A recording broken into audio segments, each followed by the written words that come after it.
বুদ্ধির আতশ কাজ দিয়ে সবকিছুর বিশ্লেষণ সম্ভব নয়। ইন্দ্রিয় গ্রাহ্য জগৎ যেমন আছে, তেমনই আছে অতীন্দ্রিয় জগৎ।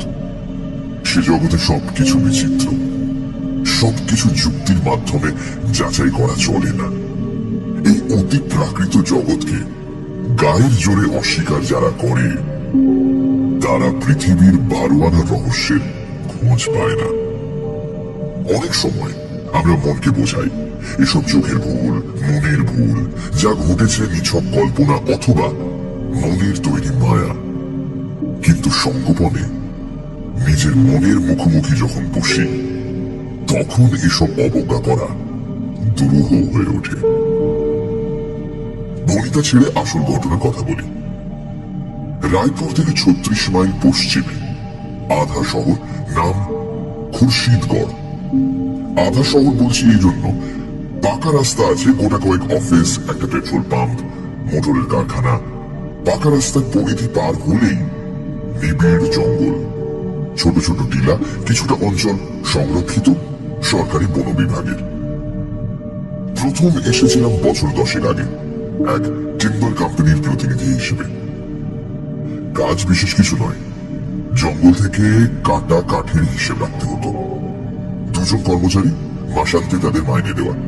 অবসর সময় শিকার। শিকারের হাতে খড়ি হয়েছিল উড়িষ্যার জঙ্গলে।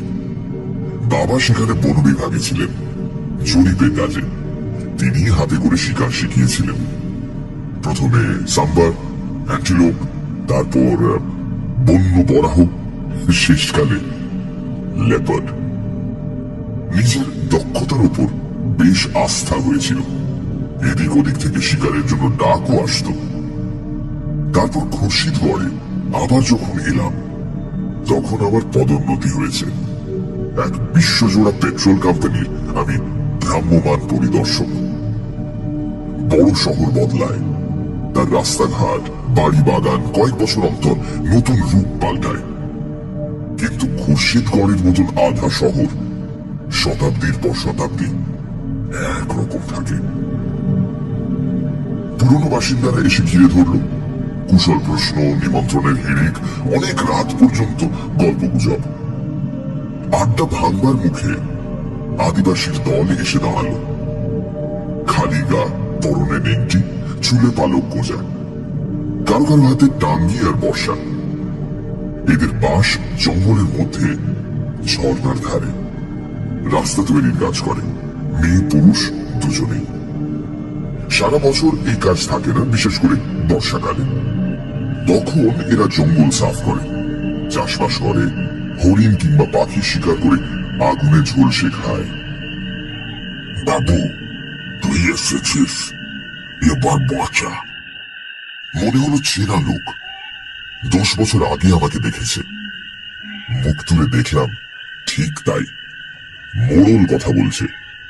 চুলে পাক ধরেছে, কিন্তু পেশি এখনো সতেজ, টান টান চেহারা। আগের বার বাঁচিয়েছিলি? এর আগে একবার চিতার উপদ্রব হয়েছিল। এদের ছাগল মুরগি তুলে নিয়ে যেত। একবার উঠোনে তেল মাখিয়ে একটা বাচ্চাকে রোদে শুইয়ে রেখেছিল। দিন দুপুরে চিতা ঝাঁপিয়ে পড়ে তাকে নিয়ে উধাও। এক বুড়ো গাছে বসে পাহারা দিচ্ছিল। সে মুহূর্তের জন্য দেখল একটা হলুদ ঝিলিক উঠোনের উপর পড়ে আবার মিলিয়ে গেল। সেই সময় এরা দল বেঁধে এসেছিল। বাবু, তোর বন্দুক নিয়ে একবার চল, আমাদের সর্বনাশ হয়ে যাচ্ছে। গিয়েছিলাম। চিতা শিকার সহজ নয়। বন্দুক হাতে সব সময় সজাগ থাকতে হয়। চিতার থাবার তলায় ডানলোপিলোর প্যাডিং, পাশ দিয়ে গেলেও শব্দ পাওয়া যায় না। তাছাড়া এরা গাছে উঠতেও দক্ষ। যে গাছের তলায় শিকারী বন্দুক নিয়ে তৈরি হয়ে আছে, চিতা হয়তো ওত পেতে রয়েছে সেই গাছেরই ডালে। সুযোগ বুঝে শিকারীর উপর ঝাঁপিয়ে পড়বে। প্রথমত একটা কিল রাখা হলো। ঝর্ণার ধারে একটা ঝোপের পাশে মরা মোরগ। আমি কাছেই একটা গাছের ডালে বসে রইলাম। একদিন দুদিন গেল, কিছু হলো না। অথচ ঝোপের মধ্যে চিতার ল্যাজ আছড়ানো শব্দ কানে এলো। বারদুয়েক পাতার ফাঁকে তার জ্বলন্ত দুটি চোখও দৃষ্টিগোচর হলো, কিন্তু চিতা বাইরে এলো না। সম্ভবত সে বাতাসে মানুষের গন্ধ পেয়ে থাকবে। বুঝলাম এইভাবে তাকে কাবু করা যাবে না। আদিবাসীদের বললাম, তোমরা এক কাজ করো, 3 দিক থেকে ঝোপটা পেটাতে শুরু করো, তাহলেই চিতা বের হবে। ফাঁকা দিকে আমি তৈরি থাকবো বন্দুক নিয়ে, বের হলেই গুলি চালাবো। এতে বিপদের সম্ভাবনাও যথেষ্ট। মরিয়া চিতা লোকেদের ঘাড়ের উপরও ঝাঁপিয়ে পড়তে পারে, যার উপর পড়বে তার নিস্তার নেই। কিন্তু শিকারে কিছু বিপদের সম্ভাবনা তো থাকেই। ঝোপের একটা দিকে ঝর্ণা, ঝর্ণা এখানে অনেক নিচে, ঝুঁকে পড়লে তবেই তার উচ্ছল জলস্রোত দেখা যায়। ঢালু পাড় জঙ্গলে সমাকীর্ণ। সেদিকে বন্দুক তাক করে আমি বসলাম। এদিকে লোকেরা টিন আর ক্যানেস্তারা পেটাতে লাগলো। অত্যুৎসাহী 2-1 কাপড়ের মলে পেট্রোল মাখিয়ে তাতে আগুন জেলে ঝোপের মধ্যে ফেলতে শুরু করল।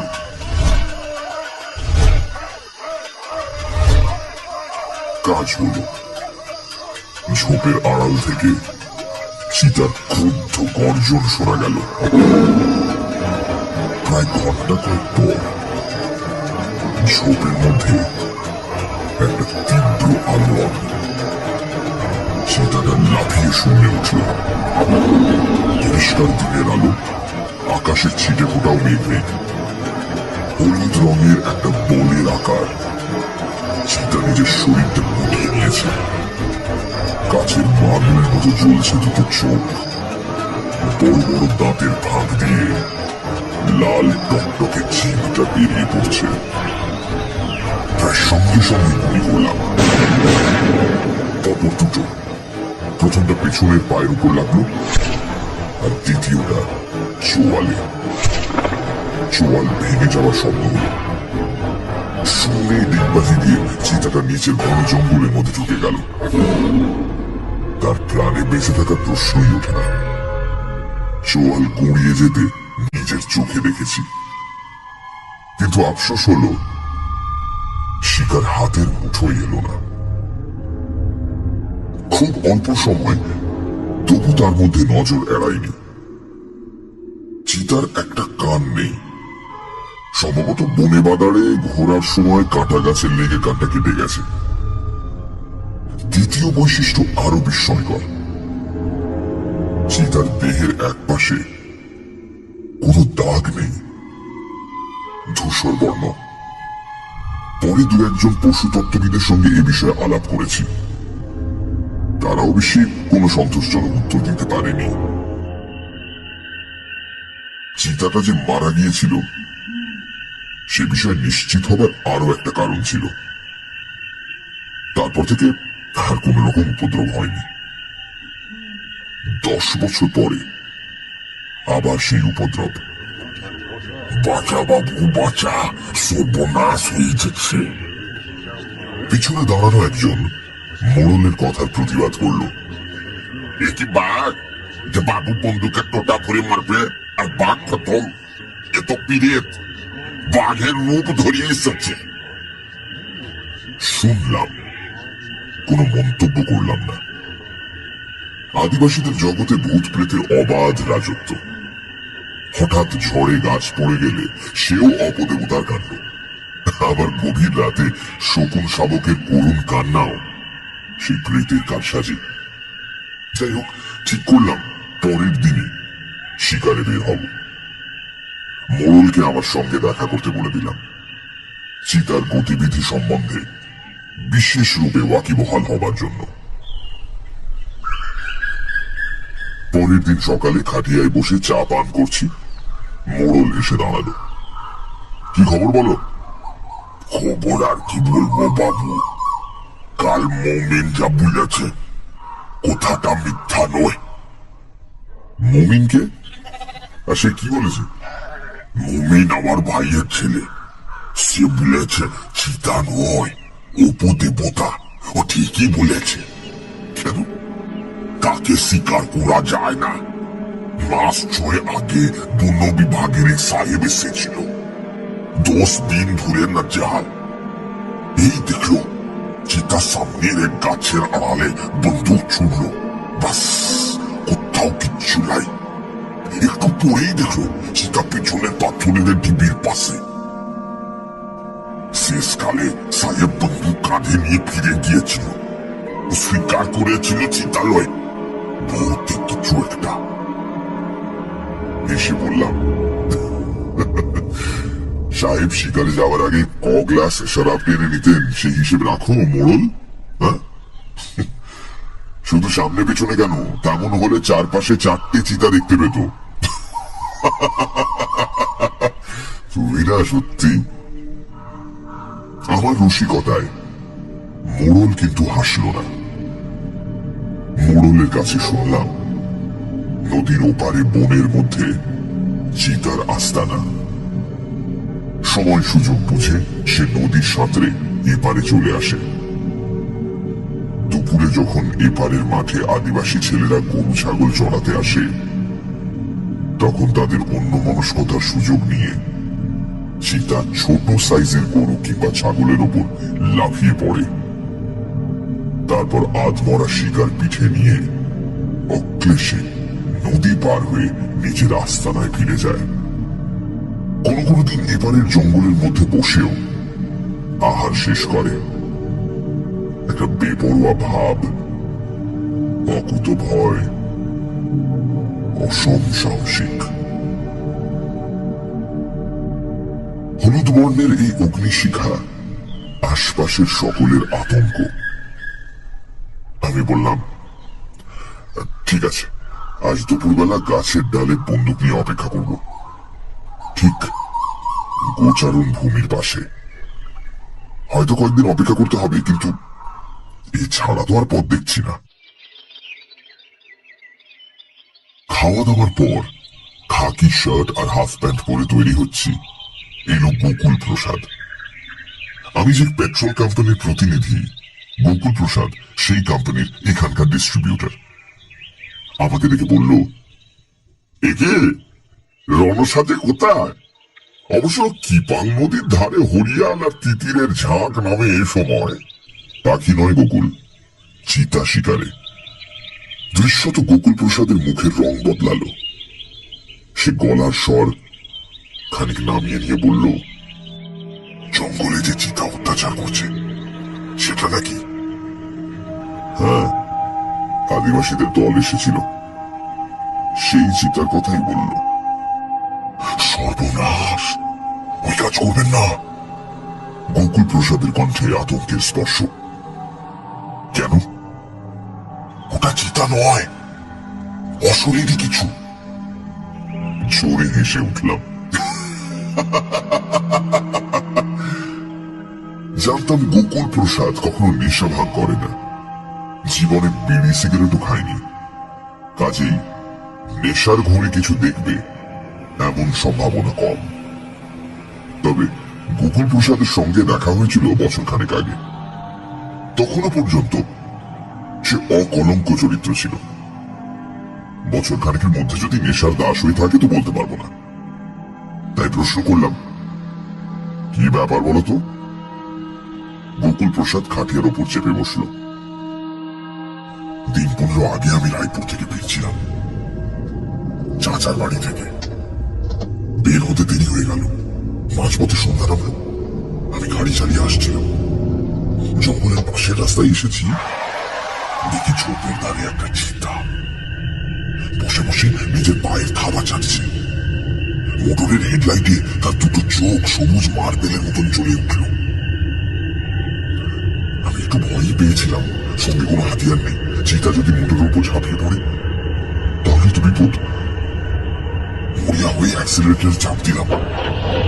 স্পিডোমিটারের কাঁটা থরথর করে কাঁপতে লাগলো। মোটর বাতাসের বেগে উড়ে চলে গেল। মোবাইল দূরে গিয়ে মোটরের গতি কমালাম।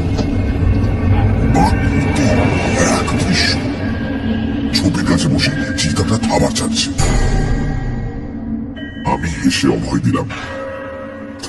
তোমার কি ধারণা এত বড় জঙ্গলে চিতা মাত্র একটি, আর নেই? গোকুল প্রসাদ মানতে চাইল না। কিন্তু এটা এক চিতা, সে বিষয়ে আমার কোনো সন্দেহ নেই। এক সাইজ, এক বসার ভঙ্গি, পরপর চারবার এক দৃশ্য দেখলাম। আমি আর কিছু বললাম না। এদেশে সিদ্ধি পান নেশার মধ্যে পরিগণিত হয় না। খুব সম্ভব চাচার বাড়িতে গোকুল প্রসাদ সিদ্ধির শরবত পান করে থাকবে। তারই কল্যাণে রাস্তার দুপাশে কেবল চিতাই দেখেছে।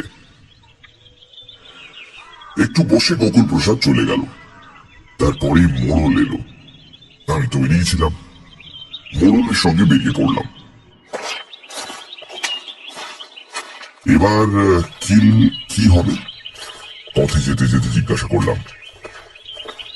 একটা ছাগলের বাচ্চা এনেছি, সেটাকে গাছের তলায় বেঁধে রাখবো। তুই মাচা বেঁধে গাছের ডালে বসবি। এমন অবস্থায় সন্দেহ প্রকাশ করলাম, কিন্তু চিতার পক্ষে গাছে ওঠা মোটেই অসুবিধাজনক নয়। মোড়ল বলল, সে ব্যবস্থাও করা হয়েছে। তুই গাছে উঠে গেলে ওর তলায় জঙ্গল থেকে কাটা গাছ এনে রেখে দিব। কাটা গাছ দেখলে বাঘ সেদিকে ঘেঁষে না। আয়োজন অবশ্য ভালোই, কিন্তু কোনো কারণে বিপদের সম্মুখীন হলে দ্রুত গাছ থেকে অবতরণ করার পথ বন্ধ। আমি শুধু মোড়লকে জিজ্ঞাসা করলাম, যে গাছে মাচা বাঁধা হবে তার আশপাশে অন্য গাছ আছে? মোড়ল মাথা নাড়ল, না। আমার এই প্রশ্ন করার উদ্দেশ্য, চিতাটা পাশের কোনো গাছে উঠে আমার উপর ঝাঁপিয়ে পড়তে পারে কিনা। যখন মাচার কাছে গিয়ে পৌঁছলাম, তখন দুপুরের রোদ স্তিমিত। এমনিতেই ঘন অরণ্যের মধ্যে সূর্যালোকের প্রবেশ নিষেধ। জনচারেক লোক অপেক্ষা করছিল। একজনের হাতে দড়িতে বাঁধা ছাগল ছানা। সেটার পরিত্রাহী চিৎকারে অরণ্য মুখরিত। আমি ভেবেছিলাম আমার সঙ্গে কেউ একজন মাচায় থাকবে, কিন্তু কার্যকালে দেখা গেল কেউই থাকতে রাজি নয়। এমনকি মোড়লেরও বাড়িতে মেয়ের অসুখ। তবে যাবার সময় মোড়ল আশ্বাস দিয়ে গেল, আমাকে বেশিক্ষণ অপেক্ষা করতে হবে না। ছাগল ছানার চিৎকারে আকৃষ্ট হয়ে চিতাটা শীঘ্রই দেখা যাবে। তাছাড়া এই সময় বনের জন্তুরা অনেকে নদীতে জল পান করতে আসে। অতএব গাছে হেলান দিয়ে বন্দুক কোলে নিয়ে চুপচাপ অপেক্ষা করতে লাগলাম। রোদের তেজ ম্লান হয়ে গেল। গাছের ছায়া দীর্ঘতর। দু একটা মেটে রঙের খরগোশ ইতস্তত দৌড়াদৌড়ি শুরু করল। পাখিরা ঘরে ফিরল। তাদের অপূর্ব কাকলিতে অরণ্যের নীরবতা খান খান হয়ে গেল। সন্ধে নামল। ঝোপে ঝোপে জোনাকির ঝাঁক। দূরে দু একটা ময়ূরের ডাক শোনা গেল। আরো আশ্চর্য, ছাগল ছানা নির্ভয়ে ঘুমোচ্ছে। কোনো দিক থেকে কোনো উপদ্রব হতে পারে এমন চিন্তা তার নেই। কাগজে মোড়া খাবার আর ফ্লাস্ক থেকে জল পান করলাম। বুঝতে পারলাম সারাটা রাত এইরকম ত্রিশঙ্কুর মতো কাটাতে হবে। এই সময় গাছ থেকে নেমে ফেরার চেষ্টা বাতুলতা। একটু বোধহয় ঘুমিয়ে পড়েছিলাম নিশাচর পাখির কর্কশ কণ্ঠস্বরে। ঘুমটা ভেঙে গেল। ছাগল ছানা তখনও অঘরে ঘুমোচ্ছে।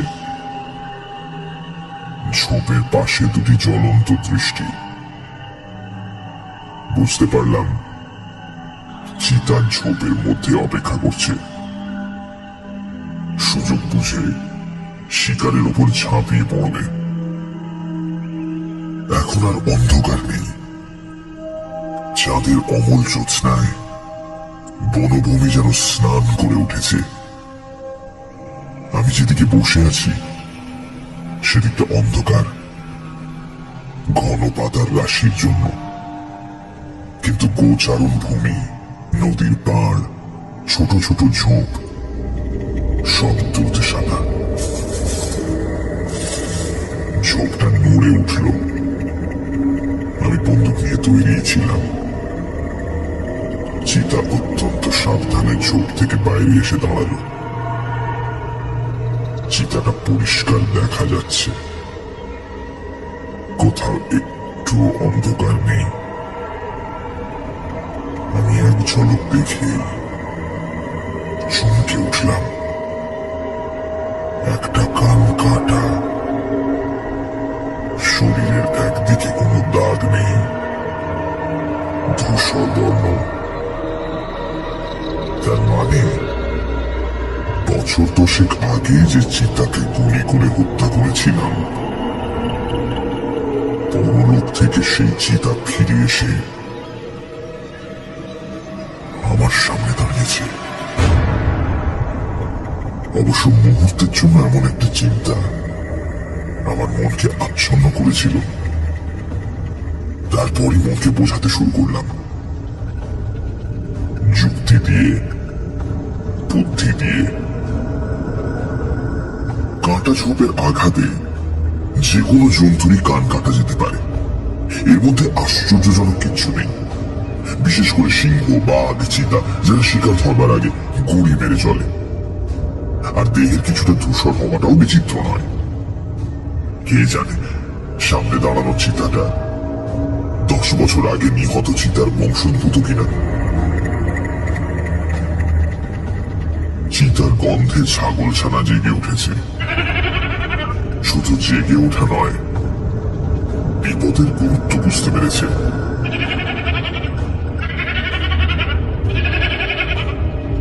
তার উৎসবে চিৎকার করছে আর দড়ি ছেঁড়ার চেষ্টা করছে।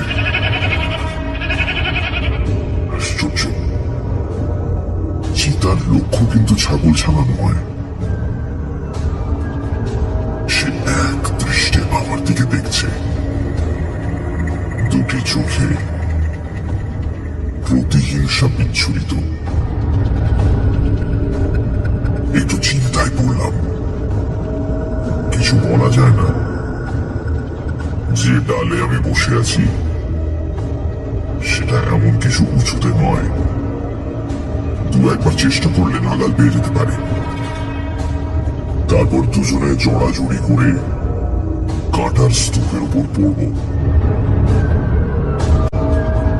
বন্দুক ঠিক করে বসে রইলাম। চিতা শূন্যে লাফ দিলেই সেটা টিপব।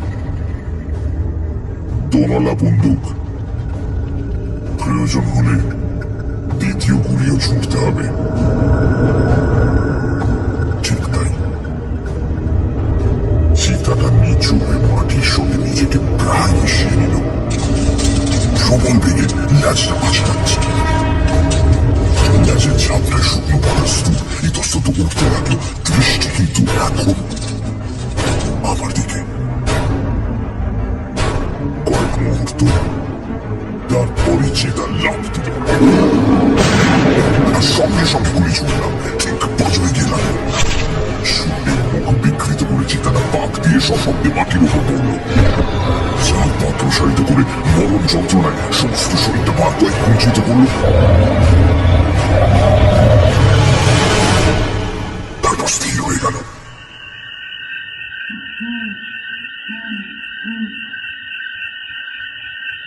এখন গাছ থেকে নামাটা বিপজ্জনক। তাছাড়া আমার নামার উপায়ও ছিল না। গাছের তলায় কাঁটার স্তূপ।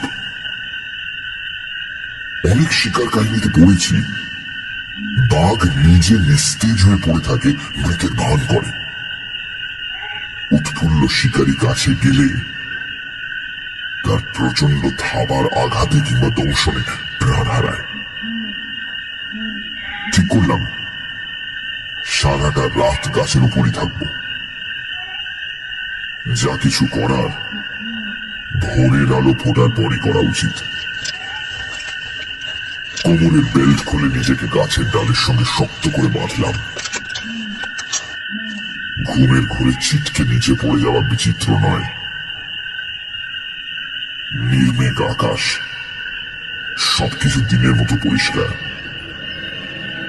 চিতার দিকে দেখতে দেখতে চমকে উঠলাম। স্পষ্ট দেখেছিলাম আমার গুলি তার পাঁজর বিদ্ধ করেছিল, কিন্তু চোয়াল বেয়ে টাটকা রক্তের স্রোত গড়িয়ে পড়ছে। 10 বছর আগে ঠিক যেখানে গুলি লেগেছিল। পাঁজর আর চোয়ালের দূরত্ব অনেকটা। গুলি পিছলে চোয়ালে লাগবে তা সম্ভব নয়। আশ্চর্য কাণ্ড, এই প্রথম শরীরে একটা শিহরণ অনুভব করলাম। অরণ্যে অন্য সব শব্দ জাদু মন্ত্রে যেন থেমে গেল, এমনকি ঝিঁঝির ডাকও। একসময় ঘুমিয়ে পড়েছিলাম। যখন ঘুম ভাঙল তখন ভোর হয়ে গেছে।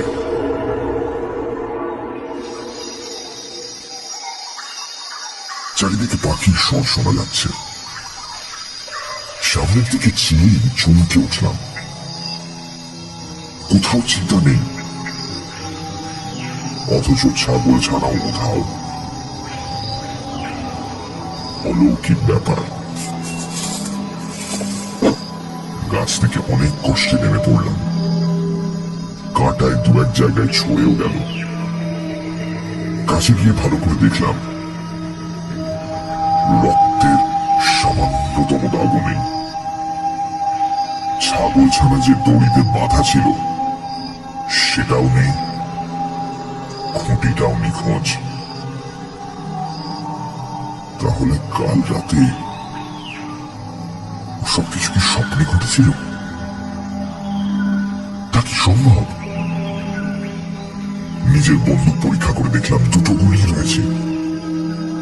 গুলি ছোঁড়া হয়েছিল তার কোনো প্রমাণ নেই। একটু পরেই আদিবাসীরা এসে জড়ো হবে, কি বলবো তাদের? আমার কাহিনী তাদের চিন্তা সম্বন্ধে অলৌকিকত্বই প্রমাণ করবে। ছাগল ছানাটাও তাই।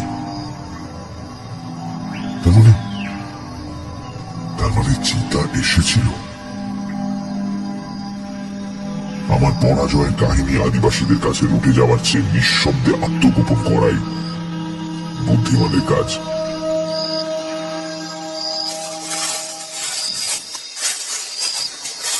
চলতে শুরু করলাম। একটু চলতে মনে হলো পিছনে কে যেন আমাকে গোপনে অনুসরণ করছে। পিছন ফিরে দেখি থমকে দাঁড়ালাম। চলা সত্যিও কে যেন চুরি করে নিল। গাছের আড়ালে সেই চিতা, দুটি চোখে আগুনের ঝলক, চোয়াল আর পাঁজর দিয়ে রক্ত ঝরছে। আহত চিতা কি আমাকে অনুসরণ করছে? কিন্তু বন্দুকে 2টো গুলি যখন অটুট, তখন চিতা আহত হলো কি করে? বন্দুক তুললাম। মনে হলো ভোরের কুয়াশার মধ্যে চিতা যেন মিলিয়ে গেল। একবার নয়, এক দৃশ্য বারবার, 3বার, কখনো সামনে, কখনো পাশে, কখনো পেছনে। অগ্নিঝরা দৃষ্টি দিয়ে আমাকে জরিপ করতে করতে চিন্তা চলেছে।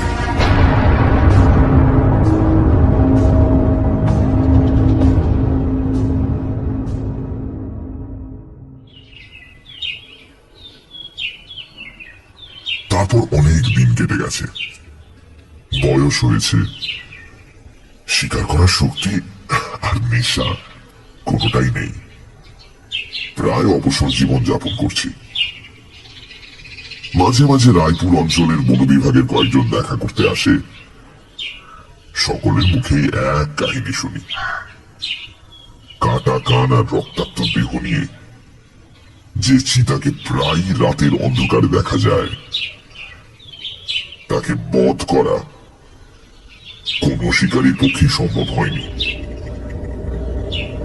সকলে বাধ্য হয়ে স্বীকার করেছে ওটা সাধারণ চিতা নয়, হয়তো চিতাই নয়, চিতার প্রেতাত্মা। আমারও তাই মত, কিন্তু আমার যুক্তিবাদী বন্ধুরা যারা সবকিছু বিজ্ঞানের কোষ্ঠী পাথরে যাচাই করে নিতে চান, তাদের আমি কি করে বোঝাবো অতীন্দ্রিয় জগতের রহস্য যুক্তি নির্ভর নয়, বিশ্বাস নির্ভর।